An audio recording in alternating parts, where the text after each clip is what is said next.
आज हमें खुशियों का अव्वल लगाना है, हर इंसान का दुख दर्द मिटाना है, ले सके आदमी सुख शांति की श्वास।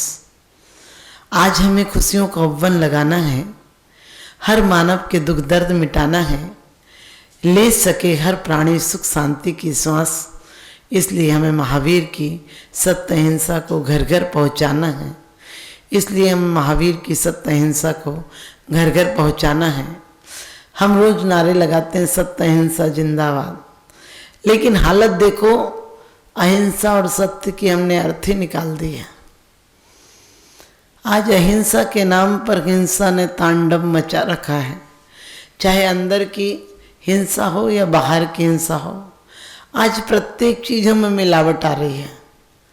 आज हम खुश होते हैं जो चीज़ें हमारे घर की भोग उपभोग की सामग्रियां बनी हैं, उनमें लाखों लोगों की बद्दुआएं, लाखों प्राणियों की आहें भरी हैं। फिर हमारे घर में वाह वाह कैसे होगी? क्योंकि हमें यदि अंदर जाना है, आनंद पाना है शाश्वत, तो अंदर जाना होगा, बाहर की आंखें बंद करनी होगी। और यदि अपने से बाहर जाना है तो बाहर की आंखें देखनी होगी। लोग कहते हैं आंख नहीं देख खोलें तो फिर दिखेगा कैसे? मैंने कही आंख जितनी खुलेगी उतना बाहर दिखेगा, और आंख खुलेगी तो बाहर दिखेगा, और बाहर दिखेगा तो मन विचलित होगा, और मन विचलित होगा तो इंद्रियां बगावत के लिए दौड़ पड़ेंगे। और आज हमारी पांचों इंद्रियां बगावत कर रही हैं। आंख कहती कि सुंदर रूप चाहिए, जिह्वा कहती है सुंदर स्वादिष्ट भोजन चाहिए, कान कहते हैं मधुर संगीत चाहिए, और घ्राण कहती है कि अच्छे परफ्यूम और इत्र चाहिए। शरीर कहता है कि अच्छे नरम, और सर्दी के दिनों में गर्म चाहिए, गर्मी के दिनों में ठंडा चाहिए, एसी कूलर चाहिए। और इतने के बाद भी मन तो कहता है इन सब से नहीं भरता। मन कभी भरता ही नहीं, और जो मन भर जाए वो मन फिर रहता ही नहीं। हम बाहर बहुत देखते हैं, बाहर बहुत दौड़ते हैं, लेकिन अपने अंदर एक बार भी नहीं झांकते हैं। हमारे पास कई लोग आते हैं, माता जी हमें शांति नहीं है, माता जी हमारे जीवन में बहुत अशांति है, परिवार अच्छा नहीं है, बच्चे अच्छे नहीं हैं, और कहना चाहिए इस घर में पैसा नहीं है, हमारा मन मंदिर में नहीं लगता। मैंने कि मन और जगह लगता है, मंदिर में कैसे लगेगा? मन तो मन है, और जगह इतना लगा रखा है तुमने, इतनी अकड़ बना रखी है तुमने। अपने अहंकार के शिखर पर चढ़े हो तो अकेले ही खड़े रहोगे ना। अहंकार के शिखर पर कौन खड़ा रहता है? बुलंदी देर तक किस शख्स के हिस्से में होती है, बुलंदी देर तक किस शख्स के हिस्से में होती है, और बहुत ऊंची इमारत हर घड़ी खतरे में होती है। बहुत ऊंची इमारत हर घड़ी खतरे में होती है कि वास्तव में शिखरों पर चढ़े बैठे रहोगे तो तुम्हें कैसे लोग दिखाई देंगे, कैसे लोगों से मिलोगे जुलोगे। और शिखर तुम्हारे अहंकार की अकड़ बहुत तरह की होती है। कई लोग तपस्या से भी अहंकार पोषण कर लेते हैं कि मैं तपस्वी हूँ, मैंने इतने उपवास किए, मैंने इतने व्रत किए। कोई लोग दान से भी अकड़ मजबूत कर लेते हैं, मेरे जैसा कोई दानी है, मैं पहली बोली लेता। बोली लो मंदिरों के लिए, ठीक है कोई बात नहीं, आपको दान करना है दान लो, दान दो, लेकिन दान के लिए अहंकार की पुष्टि मत करो। यदि दानी के साथ साथ कोई व्रती है, संयमी है, उसको भी आप स्थान दीजिए। आज कोई नेता आता है तब सभाएं देखिए, प्रधानमंत्री आ जाए तो वही सभा जहाँ के वीतरागी संत आ जाए तो शायद 4 लोग नहीं मिले। वहीं यदि कोई नेता आ जाए तो 50,000 लोग भी मिल जाएंगे। क्यों? आपकी नज़र में किसका सम्मान है? आपकी नज़र में किसका सम्मान है? नेता का या मोक्ष मार्ग के नेता का? हमारे यहाँ नेता को कहते हैं कि ये नहीं कहा कि नेता नहीं बनना, लेकिन वो नेता बनना जो 3 लोग तुम्हारी बातें माने, 3 लोग के लिए सुख का मार्ग खोल देना, 3 लोगों के लिए योजनाएं ऐसी बना देना कि उस पर अच्छे सज्जन लोग उस मार्ग पर आ सकें। दुर्जन तो आ ही नहीं सकेगा। इसलिए हमें कोशिश करना है कि अकड़ना नहीं है, अकड़ने वाला जल्दी कटता है, जो सीधे पेड़ होते हैं वो कट जाते हैं। धूप को आपने देखा, धूप को तूफान भी बिगाड़ नहीं सकता है। तूफान भी आता है उसे और साफ सुथरा करके छोड़ जाता है, क्योंकि वो झुक जाते हैं। हम मंदिरों में झुकना भूल गए, हम गुरुओं के सामने झुकना भूल गए, क्योंकि कहते हैं चुस्त कपड़ों से शरीर मेरा जाम है, चुस्त कपड़ों से शरीर मेरा जाम है, इसलिए परमात्मा तुम्हें स्टैंडिंग में ही प्रणाम हो। आज लोग नीचे बैठना भूल गए, पैर छूना भूल गए, हाथ जोड़ना भूल गए, और तो और परमात्मा के आगे भी कोई वंदना के शब्द याद नहीं है। आदमी की बुद्धि ने इतना विकास किया है कि उसे दुनिया के शासकों के इतिहास के नाम याद हैं। हिस्ट्री के विद्यार्थी को कब कब कौन कौन लड़ाई हुई, क्या हुआ, कितने योद्धा मरे, किस लड़ाई में क्या क्या शस्त्र चले, सब कुछ पता है। लेकिन हमारे परमात्मा ने कौन सी लड़ाई की, कर्मों से लड़ाई की, कौन से शस्त्र चलाए, कौन सी आग के गोले छोड़े, आग के गोले वो नहीं छोड़े, ध्यान अग्नि में कर्मों को निर्दयता पूर्वक भस्म कर दिया। आज के योद्धा क्या करेंगे, किसी की जान ले लेंगे, कहीं बम पटक देंगे। ये दुनिया के आविष्कार की निशानी है। एक माँ दूसरे से कह देती है, अपने बच्चे से कह देती है, हिंदुस्तान की माँ कहती है पाकिस्तान पे बम फोड़ा, पाकिस्तान की माँ कहती है हिंदुस्तान को बम फोड़ा। ये माताओं की शिक्षा है, ये हमारी शुभ सूचनाएं नहीं है। ये हमारे जीवन में बहुत अफसोस करने की बात है कि हम अपने बच्चों को विनाश सिखा रहे हैं, विकास नहीं सिखा रहे हैं। हम अपने बच्चों को रसातल में ले जा रहे हैं। हम बच्चों को क्या सिखा रहे हैं, क्यों सिखा रहे हैं ये सब, आपने कभी विचार किया? हम बच्चों को, छोटे छोटे बच्चों को आप खिलौनों के तौर पर क्या दे देते हैं? गन दे देते हैं, हवाई जहाज दिला देते हैं, कार्टून दिला देते हैं। अरे जिनके नाक नक्शे ही अच्छे नहीं, वो दुनिया का नक्शा क्या अच्छा बनाएगा?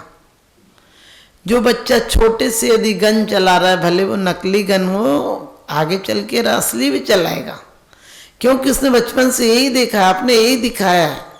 उसे जमीन पर चलने की, पैदल चलने की, मुनियों के साथ बिहार में चलने की कला नहीं सिखाई आपने, उसे वायुयान में उड़ने की कला सिखाई है।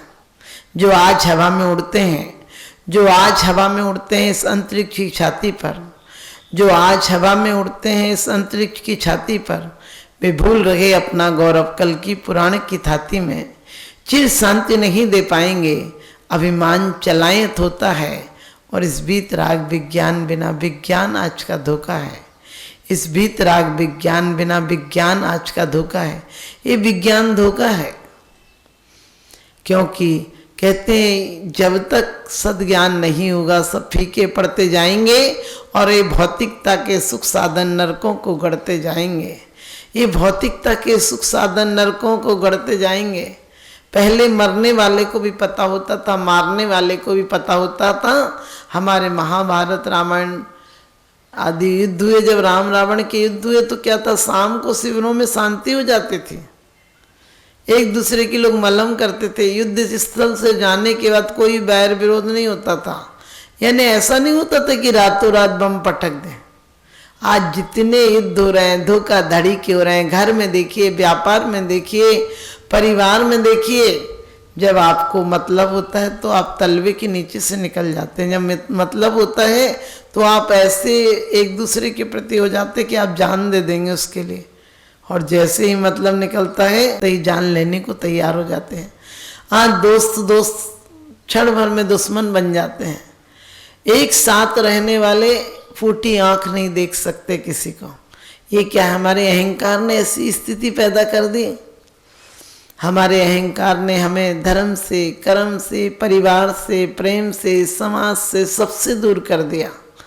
और ये अहंकार और रहा तो हमें अपने आप से भी दूर कर रहा। और से दूर कर दे तो ठीक है, हमें अपने आप से दूर कर रहा। बच्चे थे खिलौनों में आनंद ले लेते थे, लेकिन बड़े हुए तो खिलौनों को पति याद भी नहीं रहती है। उल्टे बड़े होने के बाद तो हंसी आती कि इन खिलौनों के लिए लड़े हैं। शायद इंसान वो खिलौनों को छोड़ देता है, लेकिन हम भी खिलौनों की तरह, हम भी उन घरगुलों की तरह घर बनाए हुए हैं, जिन्हें अपना घर स्थायी निवास समझ रखा है। हमें कभी याद भी नहीं आता है कि हमारे घर सराय, हमें कभी याद भी नहीं आता है कि सिर्फ हमने खेलने के लिए लिया था, मिले थे कुछ समय के लिए। आपने देखा होगा बच्चे पहले रेत के घर बनाते थे। मानी मानी मर गई रहा न उनका वंश, तीनों कुनबे देख लो रावण कौरव कंस। पहले के समय में शाम के समय लोग शांति रहती थी। आज धोखे से रातों रात बम चल जाते हैं।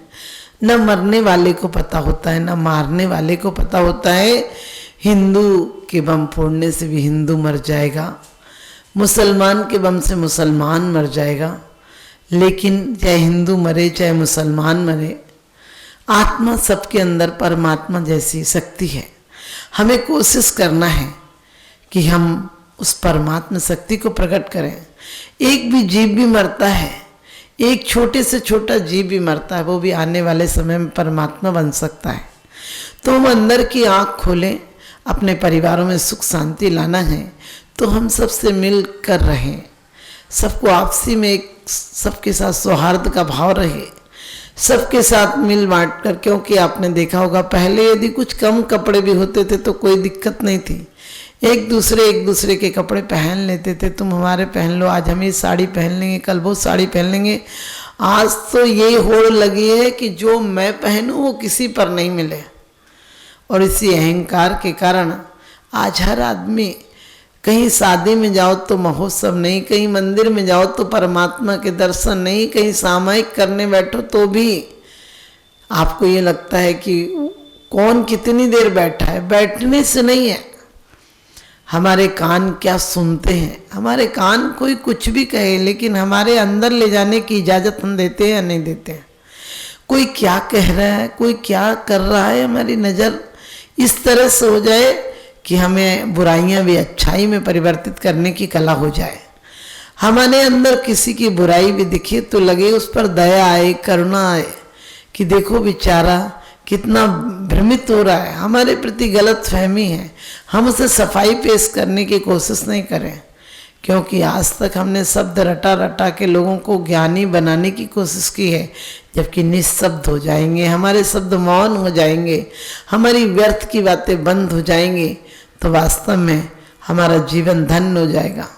हम आँखों से देखते हैं, लोग कभी कभी महावीर भगवान की नासाग्र दृष्टि होती है, और कभी कभी कोई कोई नज़र को खुली रखता भगवान की। ध्यान रखना, जिन्होंने नासाग्र दृष्टि की है परमात्मा की मूर्तियों में, उनका लक्ष्य भी रहा होगा कि अपने अंतरात्मा में देखो। बाहर देखते ही विकल्प होंगे, बाहर में जड़ पदार्थ देखेंगे, बाहर में ऐसे लोग दिखेंगे जिनके व्यवहार तुम्हें विकृत कर देंगे। लेकिन जिनकी दृष्टि खुली रखी होगी, उन्हें भगवान की आंख भी इतनी प्यारी लगी होगी, उनने कहा तुम मूर्ति में भी हमें देखो, क्योंकि तुम्हारी नजरें मिलाते ही मेरी नजरें पवित्र हो जाती हैं। भगवान मेरी नजरों में तासीर हो जाए, भगवान मेरी नज़रों में तासीर हो जाए, नज़र जिस चीज़ पर डालूं तेरी तस्वीर हो जाए। जिससे आपको प्रेम होता है उसे आप घंटों घंटों निहारते हैं, और परमात्मा के दरवाजे में जाके आंखें बंद क्यों कर लेते हो। आजकल का पढ़ा लिखा युवक मंदिर में जब जाता है तो आंखें बंद कर लेता है, गले पे हाथ लगाता है, कानों में हाथ लगाता है, जैसे गलत जगह फंस गया हो। अरे हमारे यहाँ नमस्कार की पद्धति थी, घर नमस्कार क्यों करना। जब हाथ दोनों हाथ जुड़ते हैं तो हमारे श्रद्धा के प्रतीक होते हैं। हमें नमस्कार ऊपर से नहीं सिखाया जाए, जैसा कि आप बच्चे को ले आते हैं हमारे सामने और बोलते ढोक दे ढोक दे ढोक दे, ऐसे लगता है जैसे आप कह रहे ठोक दे, और हमसे कहते हैं माता जी से पीछे मार दो। मैंने कही मारने की चीज़ है या रक्षा की चीज़ है? ये तो जीव रक्षा के लिए, किसी को मारने के लिए नहीं है। अपने शब्द संभालो, तुम क्या बोलते हो। अरे पीछेधारियों के दर्शन कराने की परंपरा बनाओ, पीछे मारने की चीज़ नहीं है। बच्चों को समझा कर इस तरह से उनके हृदय परिवर्तित करो कि उनके अंदर नमस्कार का भाव। अभी तो नमस्कार का भाव ही नहीं आता, तुमने सिखा दी गर्दन पकड़ के कि यहाँ झुकना है, बस झुकना ही है। फिर वो झुके, मन से झुके या बाहर से झुके। अरे मन से झुकेगा तो जीवन भर झुका रहेगा। कहते हैं मन से झुकने की कला आ जाएगी, भगवान के प्रति बहुमान आ जाएगा। आज तुम्हें नहीं पता कि अरिहंत किसे कहते हैं। फिर नमो अरिहंताणम की माला फिर, अरे अरिहंत सोचो उन्होंने किन गुणों को प्राप्त किया। हम जैसी आत्माएं थे, हम जैसे ही आत्माएं थे, इसी संसार में थे, लेकिन आज उन्होंने पुरुषार्थ करके समीचीन दिशा पाकर कितनी ऊंचाइयों को पाया है। और हम रोज मंदिर में आकर भी वैसे के वैसे बने जैसे हम प्रारंभ में थे, और प्रारंभ से भी उल्टे पतन की तरफ चले गए। प्रारंभ में थे तो सहजता थी, सरलता थी, भोलापन था, आकर्षण था, प्रेम भाव था, उत्साह था, लेकिन अब तो सब खत्म हो गया। तुमने जीवन में कमाया है गमाया। तुम इतनी सुंदर देह लेकर आए थे, लास्ट तक तुम खोखले चिंता में जले भुने भट्टी की तरह हो जाते हो। और इतने सुंदर आवाज लेकर आए थे, बुढ़ापे में कोई सुनना पसंद नहीं करता है। बच्चे की आवाज हम सुनना पसंद करते, बच्चे की एक एक बात को 4-4 बार बुलाते हैं। और बुढ़ापे में कोई 4 बार बोले तो चीख के जवाब देते, चुप भी रहा करो, बोलते हो तो बोलते ही रहते हो। जो बचपन में जवानी में आपको सब लोग प्यार करते थे, वही बुढ़ापे में नफरत क्यों करने लगते हैं? क्योंकि अपने आप ने अपने जीवन को आदर्श नहीं बनाया। जिस क्रम का उल्लेख हमारे यहाँ किया गया था कि ब्रह्मचर्य आश्रम, फिर गृहस्थ आश्रम, फिर वानप्रस्थ, फिर संन्यास, ये 4 क्रम थे, 4 सीमाएं थी, जिसमें कि बड़े सुनियोजन से परिवार चल जाते थे, बड़े व्यवस्थित परिवार चलते थे, एक आदर्शता का उपलब्धि होती थी। लेकिन आज बूढ़े भी आंख टकटकाए देख रहे हैं, गलत पोस्टर देख रहे हैं, स्त्रियों को देख रहे हैं, मंदिर में मन नहीं लग रहा है। एक बाबा जी अपने बच्चे को लेकर आए और बाबा जी सो जाते थे। मैंने उनके बच्चे को इशारा किया कि बाबा जी को जगाओ। उसने बाबा जी को हिलाया और बाबा जी जग गए। 3-4 दिन के बाद बाबा जी फिर सो गए। उनकी तो रोज की आदत थी सोने की। मैंने बच्चे को इशारा किया, बच्चे ने कुछ नहीं बोला दादाजी से, दादाजी आराम से सोते रहे। मैंने बाद में बच्चे को बुला के कहा, बेटा तुमने क्यों नहीं जगाया दादाजी को? बोले कि सौदा पक्का हो गया। दादाजी ने कहा था जगाना नहीं तो पैसे दूंगा। आप समझ गए, आप जागने को भी तैयार नहीं हो, सुलाने वालों को आप पैसे देने को तैयार हो। आपको सुलाए तो अच्छा लगता है। आपने देखा रात को नींद नहीं आती है तो नींद मांगते हो, और सुबह नींद को कोई जगाए तो आप दुश्मन हो जाते हो। अरे जिनवाणी माँ हमें जगाती है, कहती है कि देखो तुम्हारे साथ के सारे बच्चे चले गए। आपकी माँ भी ऐसा ही करती है ना, पहले कहती है उठ जाओ बेटा टाइम हो गया, फिर दोबारा कहती है अरे अब नहीं जगेगा तो कब जगेगा, देख कितने सारे बच्चे चले गए। और जब लास्ट में नहीं जागते तो हाथ पकड़कर पानी डालकर कहती है उठ लो, अब बहुत देर हो गई, जाना तो है ही ना स्कूल।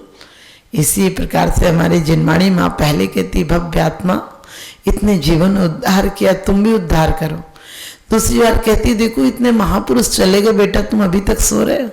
तीसरी बार तो कहती है कि तुम पापी हो, दुष्ट हो, तुम पापी हो, दुष्ट हो, तुम जागो, तुम कब तक सोते रहोगे।